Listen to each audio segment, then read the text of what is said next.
Student उसी lecture को हम कंटिन्यू रखेंगे, work done by the gravitational field, जिसमें हमने 5/3 के लिए जो है वो वर्क डन की वैल्यू कैलकुलेट करनी थी। अब अगर मैं उसी चीज को यहाँ पेस्ट कर देती हूँ, यानी कि ये हमारे पास वही चीज जो है वो मैंने इस नेक्स्ट पेज पे जो है वो रख दिया। अब अगर हम देखें स्टूडेंट्स, ये हमारे पास 5/3 था। अब 5/3 के लिए केस थोड़ा सा डिफरेंट किस वजह से हो गया, यानी मैं यहाँ लिख भी देती हूँ कि मेरे पास 5/3 का केस है। अगर हम देखें ए से बी तक, क्योंकि हमने ये कंसिडर किया है कि ग्रेविटेशनल फोर्स जो है वो वेट के बराबर है, यानी कि mg के बराबर है, यानी कि वेट तो उसका हर पॉइंट पे सेम रहेगा। लेकिन अगर हम देखें यहाँ डिस्प्लेसमेंट की वैल्यू हर पॉइंट पे जो है वो चेंज हो रही है, यानी कि अगर यहाँ से बॉडी मूव करिए, पहले उसकी डिस्प्लेसमेंट इस डायरेक्शन में थी, फिर इस डायरेक्शन, फिर इस डायरेक्शन, इस डायरेक्शन, यानी कि हर पॉइंट पे उसकी वैल्यू जो है वो चेंज हो रही है। जिसकी वजह से मैंने क्या किया कि इसको स्प्लिट कर दिया स्मॉल पार्ट्स में, यानी कि इस पूरे पाथ को डिवाइड कर दिया छोटे छोटे हिस्सों में। ठीक, जिसकी वजह से क्या होगा कि अगर मैं देखूं तो स्मॉल पार्ट्स के लिए जो उसकी डायरेक्शन की वैल्यू होगी, यानी कि अगर मैं देखूं इस पॉइंट पे भी डायरेक्शन की वैल्यू ये बन रही है, इस पे भी ये भी, इस पे भी, यानी कि स्मॉल पार्ट्स में जब हम उसे डिवाइड कर देंगे तो उसकी डायरेक्शन की वैल्यू ऑलमोस्ट जो है वो कांस्टेंट हो जाएगी। ठीक, जिसकी वजह से हम उसका जो वर्क डन है वो आसानी से निकाल सकते हैं। अब अगर हम बात करें कि हमारे पास ये जो मैंने स्मॉल हिस्सों में उसको डिवाइड किया है, तो उससे हुआ क्या है कि यानी कि जिस तरह से अगर मैं आपको यहाँ एक जो पार्ट है उसका, उसको माइक्रोस्कोपिक व्यूज का दिखाना चाह रही हूँ। ये जरा मैंने थोड़ा बड़ा बनाया, लेकिन बेसिकली ये बहुत छोटा होगा। ये उसका जो हॉरिजॉन्टल उसका मतलब कि डिस्टेंस होगा, यानी कि इससे मैं डेल्टा एक्स से डिनोट कर देती हूँ। डेल्टा एक्स जो है वो स्मॉल चेंज को शो कर रहा है, और ये जो है हमारे पास क्या है, डेल्टा वाई, यानी कि delta Y small change in the Y direction है, और डेल्टा एक्स जो है वो हमारे पास small change in the X direction है। अब डेल्टा एक्स और डेल्टा वाई की अगर हम बात करें स्टूडेंट्स, तो डेल्टा एक्स की जो डायरेक्शन है वो कुछ इस तरह से बनी, यानी कि ये इस तरह से है और ये इस तरह से, यानी कि हमने इसके जो है कंपोनेंट्स की डायरेक्शन देखी है कि एक इस डायरेक्शन में और एक इस डायरेक्शन में। जिस तरह से हम रिजॉल्व करते हैं किसी फोर्स के कंपोनेंट को, इस तरह ये डेल्टा एक्स की डायरेक्शन है, और वेट की जो डायरेक्शन है वो डाउनवर्ड है, यानी कि W इज इक्वल्स टू, यहाँ बेहतर करके लिख देती हूँ, W is equals to mg। ठीक है, और इस दोनों के दरमियान जो एंगल बन रहा है वो अगेन 90 का बन रहा है। 90 का मतलब क्या है कि इसके अलोंग जो वर्क डन होगा हॉरिजॉन्टल, इसके जो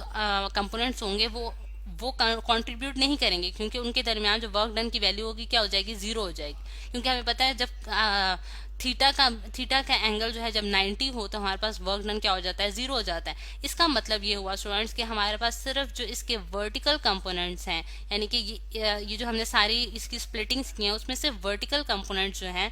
वो हमारे लिए एक इम्पॉर्टेंट रोल प्ले करेंगे, जबकि हॉरिजॉन्टल कंपोनेंट्स जो हैं वो वर्क डन में कोई इम्पॉर्टेंट रोल नहीं प्ले करेंगे। जिसकी वजह से मैं work done at the point A B जो है वो किस तरह से लिख सकती हूँ, इधर मैं थोड़ी स्पेस बना लेती हूँ। तो work done along the path WAB is equal to, हम क्या लिख सकते हैं स्टूडेंट्स के, हमारे पास वो किसके बराबर होगा, फोर्स जो कि हमारे पास mg के बराबर है, mg के बराबर है फोर्स हमारे पास, इनटू डिस्प्लेसमेंट अगर हम देखें स्टूडेंट्स तो वो किस तरह से आ रही है, delta y1 plus delta y2 plus delta y3 और plus so on up to delta yn, यानी कि इसको मैंने n स्प्लिटिंग्स में डिवाइड किया, यानी कि मैंने इसके छोटे छोटे जो हिस्से किए हैं वो n तक किए हैं, यानी कि n जो है वो आपके पास कुछ भी हो सकता है, 100 भी हो सकता है, आपके पास 200 भी हो सकता है, वट एवर, मतलब कि वो उसकी वैल्यू जो है वो वेरिएबल कर सकती है, यानी कि वो डिपेंड करता है कि आपने उसको कितने छोटे छोटे हिस्सों में डिवाइड किया है। और इनटू अगर मैं कॉज ऑफ थीटा लिखती हूँ, तो कॉज ऑफ थीटा अब अगर एंगल देखा जाए स्टूडेंट्स तो y इसके कंपोनेंट्स हैं उनकी डायरेक्शन अपवर्ड डायरेक्शन में, सबकी जो डायरेक्शन है वो अपवर्ड डायरेक्शन में, और जो हमारे पास वेट है वो भी डाउनवर्ड डायरेक्शन में कर रहा है, तो एंगल क्या बना, 180 डिग्री। ठीक है, 180 का एंगल बना, जिसकी वजह से कॉस ऑफ 180 डिग्री स्टूडेंट्स हमारे पास -1 होता है। ठीक है, तो -mg इंटू ये हमारे पास क्या आ गया, delta y1 plus delta y2 plus delta y3 plus dot dot dot delta plus delta yn। ठीक, अगर हम देखें स्टूडेंट्स कि ये वो स्मॉल पार्ट्स हैं, यानी कि ये डेल्टा y1 होगा, ये डेल्टा y2 होगा, इसी तरह so on up to delta yn। अगर हम देखें कि ये सारी हाइट्स अगर हम मिलाएं तो हमारे पास, यानी कि ये डेल्टा y1 को मैं एड अप करूं डेल्टा y2 में, तो मेरे पास जो टोटल हाइट बनती है वो अगेन क्या बन जाती है, h हाइट बन जाती है। जिसकी वजह से मैं WAB वर्क डन के लिए लिख सकती हूँ कि -mg इंटू एच है हमारे पास, यानी कि ये वो वर्क डन आया है from point A to B for the path 3, यानी कि पाथ 3 के लिए हमारे पास वर्क डन की वैल्यू भी यही आई है। जिससे हम ये कंक्लूड कर सकते हैं स्टूडेंट, जिस तरह से हम ऊपर वाली मैं आपको पेज दिखा देती हूँ कि ये हमारे पास जो है वो पाथ 1 के लिए यानी कि W1 की वैल्यू जिस तरह से आप देख सकते हैं कि हमारे पास क्या आई थी माइनस mgh, पाथ 2 के लिए भी हमारे पास माइनस mgh आई थी और पाथ 3 के लिए भी अगेन हमारे पास माइनस mgh आई। यानी कि वर्क जो है वो क्या रहा, कांस्टेंट रहा, कंजर्व्ड रहा, वो पाथ पे डिपेंडेंट नहीं हुआ। यानी कि अगर मैं यहाँ से जाके यहाँ ऊपर जाती हूँ मतलब कि ये वाला पाथ फॉलो करती हूँ तब भी मेरे पास वर्क डन की वैल्यू सेम होगी, यहाँ से यहाँ जाती हूँ तभी मेरे पास वर्क डन की वैल्यू यही होगी, और ये वाला पाथ फॉलो करती हूँ तब भी मेरे पास वर्क डन की वैल्यू सेम रहेगी। जिससे मुझे ये पता चलता है कि हमारे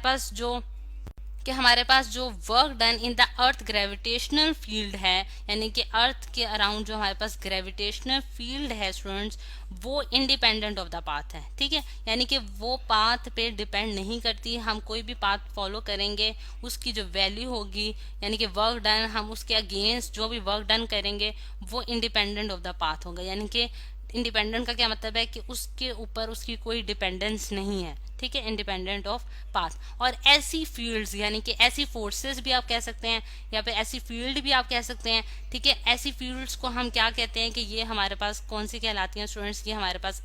कंजर्वेटिव फील्ड्स कहलाती हैं। ठीक है, क्या कहलाती हैं, यहाँ मैं लिख भी देती हूँ, कंजर्वेटिव फील्ड कहलाती हैं। और